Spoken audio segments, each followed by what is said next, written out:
First of all, before I begin, I'd like to say that this presentation is more of it's not necessarily our entire business model, but it's more of an overview of our pivot since COVID-19.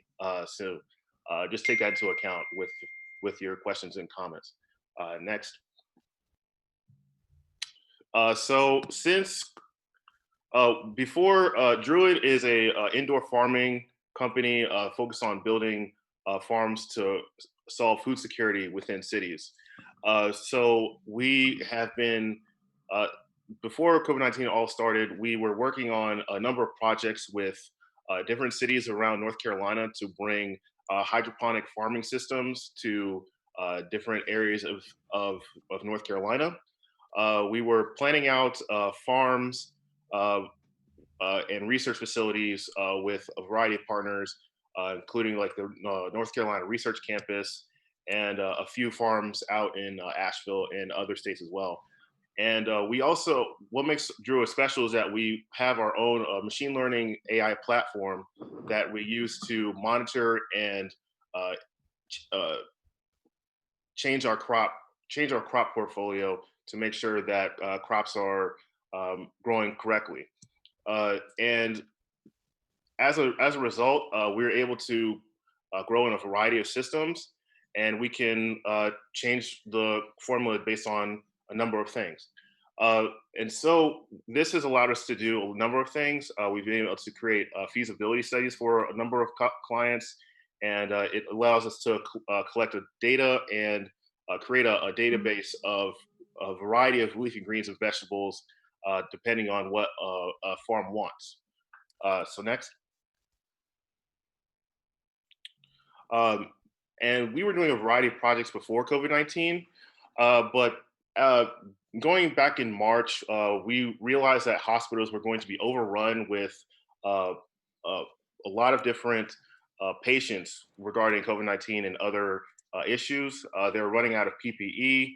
The supply chain was broken a number of times, and we saw that CDC was recommending and not recommending N95 masks for COVID-19 relief. Next. Next again. So Druid, we make our own hydroponic systems as well. We design and manufacture them. And because of this, we were able to, we use 3D printing to design these systems. We have machines here at my office and at our team. The rest of our team has 3D printing machines. So we were able to pivot very quickly to deal with the issues of COVID. Next. So next, again, what is printing? As some of you may know, 3D printing is a new type of manufacturing, basically turning code into materials. You can create a number of different designs based on code. You can scale it. It's very cost effective, and you can print a variety of materials, including different types of plastic, PLA, ABS, metals, and even concrete. Next. And this is our product. This is our products line that we've created.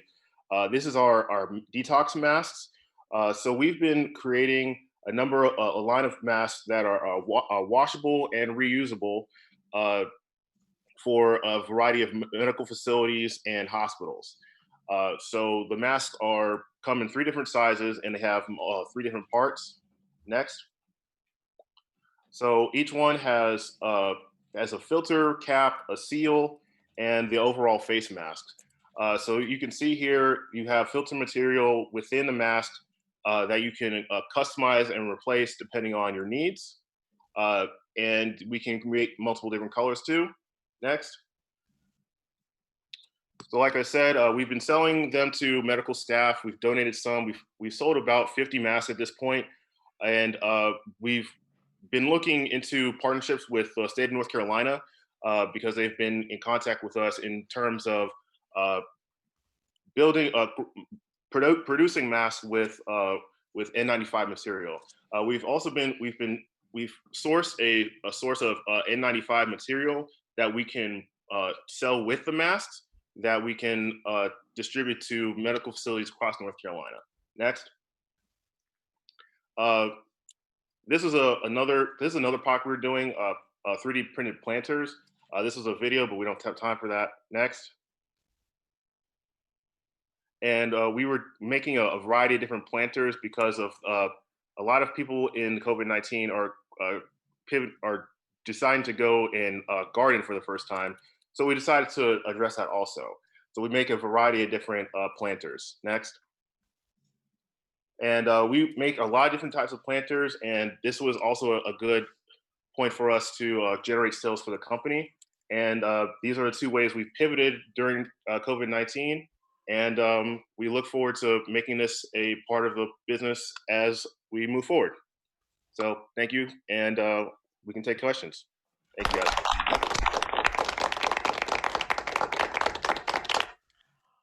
All right, thanks for that, Julian. And panel, this one was a little bit unique. We actually reached out because of the interesting pivot responding to COVID-19 and sort of what they were doing to it. So it's not sort of your standard straight up business model, but seeing how they're adapting to what's going on now. And Mark, let's go ahead and start with you. Yeah. So yeah, in terms of it, the pivot kind of focus here, which I think is important to focus on, just in terms of feedback. I think you could have gotten right to the point. It's almost, I've said this probably 10 times over the past 5 or 6 years, is you probably could have started with the end of your pitch and rewritten the pitch.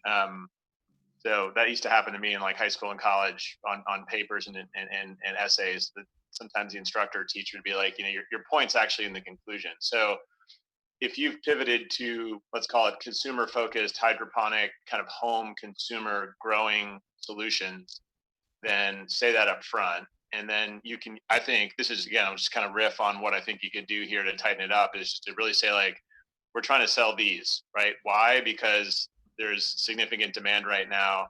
And that demand is rooted in more people spending more time at home and focusing on, increasing quality of life. It's funny, I actually, in not in this room here, but in another room in my house, am growing cilantro, tomatoes, basil, etc. With another lamp-based system that I bought. And I'm pretty active in this controlled climate and hydroponic market. We're actually invested in a controlled climate technology company in the Middle East. And so I have a lot of thoughts about like controlled climate versus indoor hydroponic and all that stuff. So it's like, I thought you were going there. You didn't go there. That's fine. Start with, this is what we're trying to do. 3D printed planters. Here's why. Also, hey, to survive, we're going to print masks. It kind of shows you guys are scrappy and resilient, and focus on that. If this is about asking for money and or asking for investor capital to kind of support a company, you'd want to get there pretty fast. If it's more about an introduction and exploring relationships and exploring, strategic relationships to help grow your business and keep your business moving forward through this event, then that's cool too. But just get to the point, which I think is the last slide. And then, just to take a higher altitude view on the bigger model, I was kind of interested in where you're going. Like when you kind of threw out, hey, we're an AI machine learning based kind of company that's focused on indoor climate controlled agriculture and growing. That's a cool area. I mean, I think there's a lot of opportunity there. So I'm not telling you that's what you need to focus on in your 5-minute pitch, but I would argue that that's a bigger market opportunity, right? So like on the margin, I think as indoor growing and controlled climate agriculture solutions grow, that's a bigger business opportunity than 3D printed planters, but that's just my view. You might be wrong on that, but anyway, so just a lot of high level. You're absolutely right. So, yeah. Yeah, you're absolutely right, Mark. The indoor farming market is definitely much larger than the temporary COVID-19 market in terms of consumer products and overall value. So today was just to a look into how we were pivoting since COVID-19. And you're right, I probably should have gotten to the point about that a little sooner. And I'll definitely take that into account going forward. But the pitch based on our actual overall platform concerning indoor farming and machine learning AI is much more comprehensive and much more outlined. So thank you. Yeah, one more feedback point or just a comp out there. The company we invested in is called Pure Harvest. They are not indoor hydroponic. They're actually building truly a kind of a controlled environment in the desert. And their use of AI and computers and software is super important. So I think you're kind of pointed in what I think is a really interesting area. I do think a lot of the indoor hydroponic work around lighting technology and how the algorithms manage the light and stuff. I'm not saying it's not as interesting, but I think you're onto something. So don't lose that thread, because our view on the future of food is it's not going to all be indoor hydroponic. There's going to be a lot of outdoor climate control that's using both natural sunlight and controlled environment, and computers are going to be, and AI is going to be a huge part of that. So anyway, check out Pure Harvest, and they're one of those entities that we think is leading the way on those ideas. But yeah, don't lose that thread, man. I want to see you guys do something cool in that space. Thank you. We've definitely got a lot of, the demand actually hasn't decreased since COVID-19. We still are in contact with all of our project leaders. So there's definitely a lot of opportunity out there, and we're still working on it to this day. So thank you. Good for you. Awesome. Thanks, Daniel. What are your thoughts? So Julian, a good job on the presentation. I like Mark. I was very intrigued when you did the machine learning AI platform, but and obviously in 5 minutes you didn't have enough time to get into that. But that's interesting, because ultimately everything's driven by data. I appreciate your pivot into the N95 masks. I was and one just quick question before I jump in with some comments on that. Is that a place where you're continuing then? You're continuing to try to see if you can get traction in that space, or not? Or was that just a reaction to the crisis?